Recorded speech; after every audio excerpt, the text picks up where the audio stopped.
This is the new Toyota Prius. A car that's had a proper Cinderella moment and gone from dowdy to delightful in one fell swoop.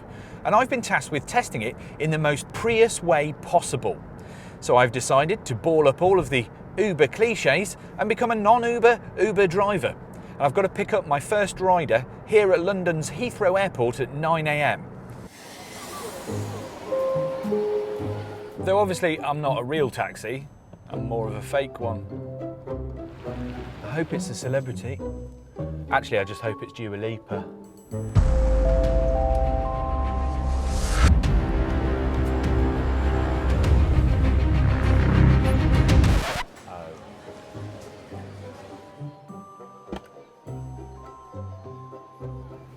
Hello? Where are we going then? That's outside the M25, mate. Are you sure? Well, I guess we're going then. So, how's your day been? All right? You come far?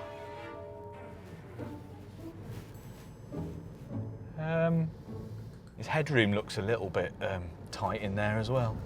I'm going to need a lot of Haribo. But when you need the money, you don't shirk a ride. So with our very untalkative passenger stowed in the back, off we went. To Scotland. So what have we got here then, I hear you ask? Or not? Well, this is the new Toyota Prius.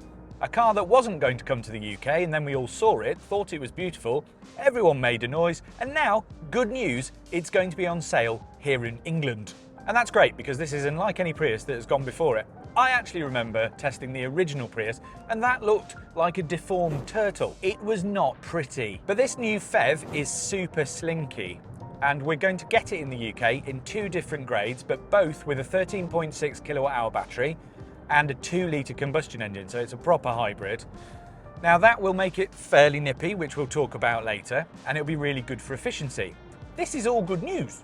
That battery should allow for about 40 odd miles of electric only running, though I've been getting about 30, which is handy for town and, you know, your usual commute. If you're a bit leery of full EV, then I think this could be partially an answer. I do not think that plug-in hybrids are the spawn of Satan that everybody says they are. Are they?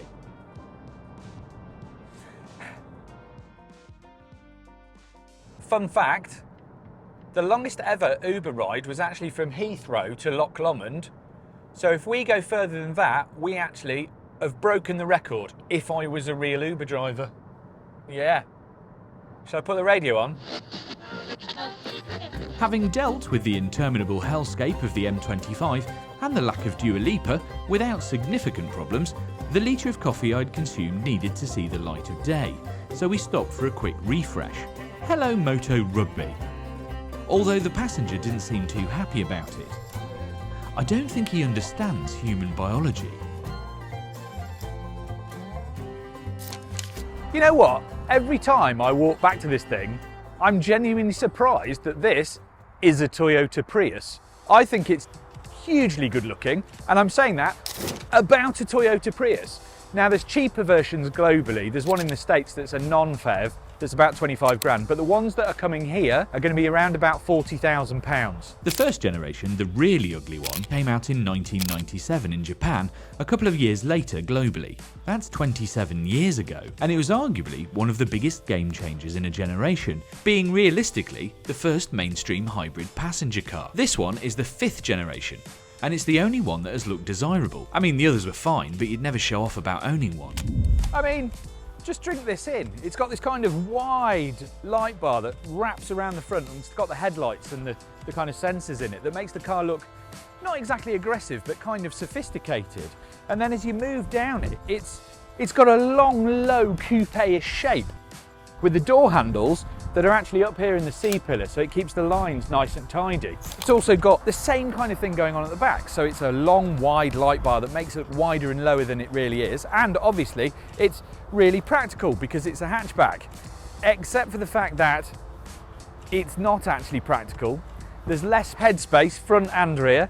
The boot is really small compared to the old one, and even in the back seats there's a lot less legroom. This is not a better Uber. Headroom is definitely lacking, but I can't stand around here talking all day because we've got places to be. I have no idea how an expressionless helmet can be so accusing. I think it's a pretty good trade-off actually, a bit of style for a little bit less practicality. Although, if you were an actual Uber driver, that might be a little bit annoying. Other than that though, the inside is a lot more practical than you think in terms of the function.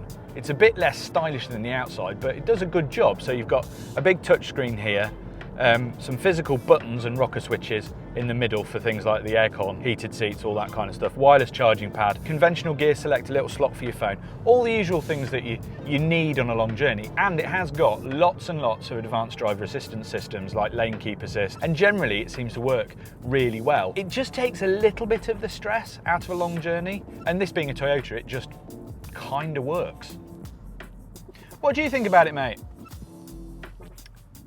And all of that meant we were making pretty decent progress. Albeit not hugely conversational, we were a good few miles north and into proper country.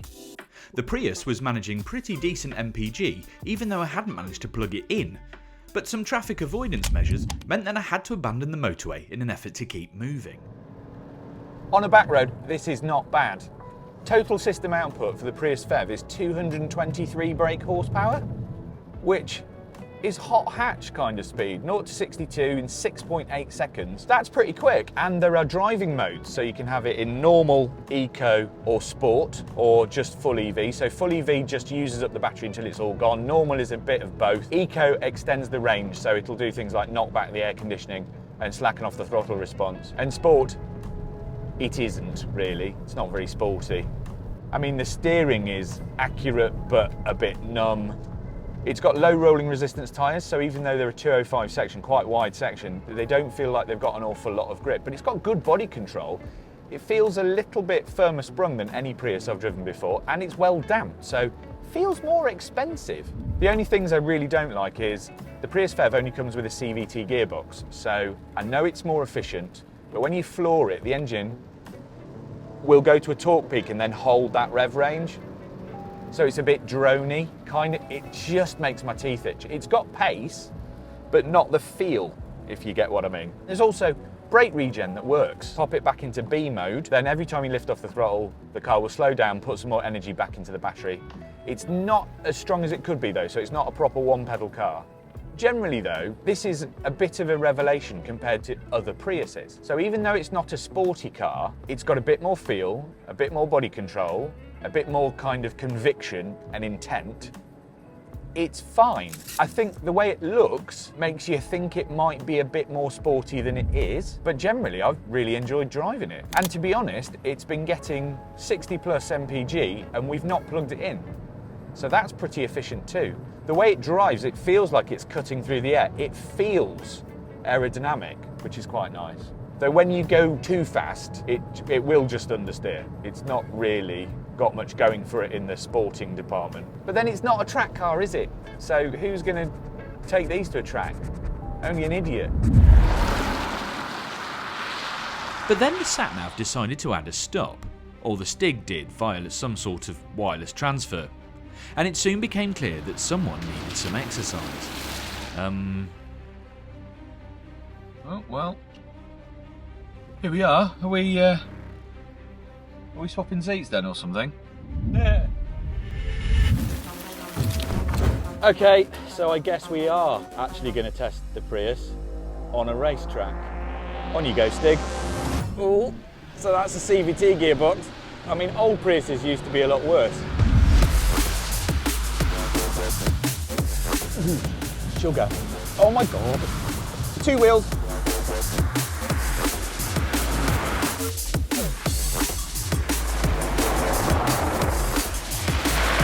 Am I enjoying this? No. Oh, and they're sideways in a Prius. Okay, Stig. Stig! Jesus Christ.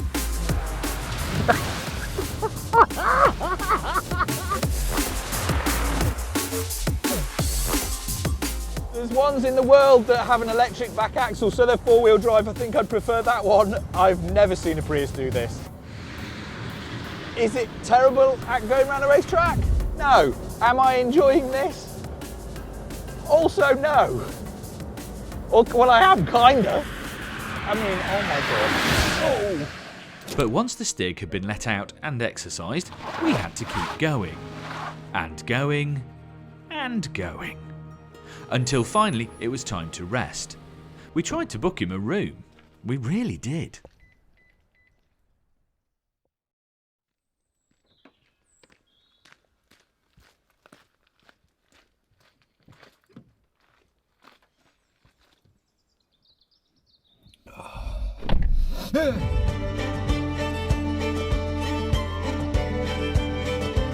And the next morning, once we realised how far up we'd come, we realised just how spectacular Scotland could really get.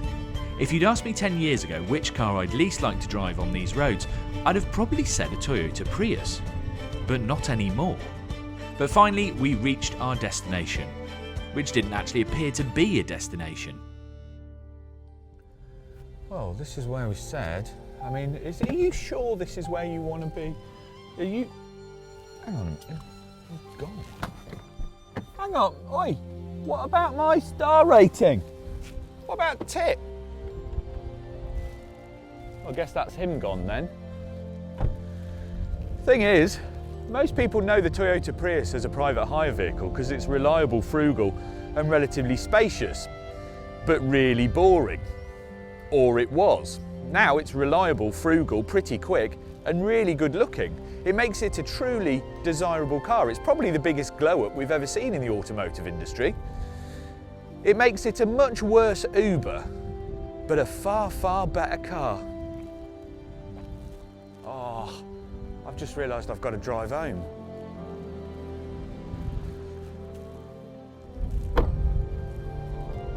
See you, mate.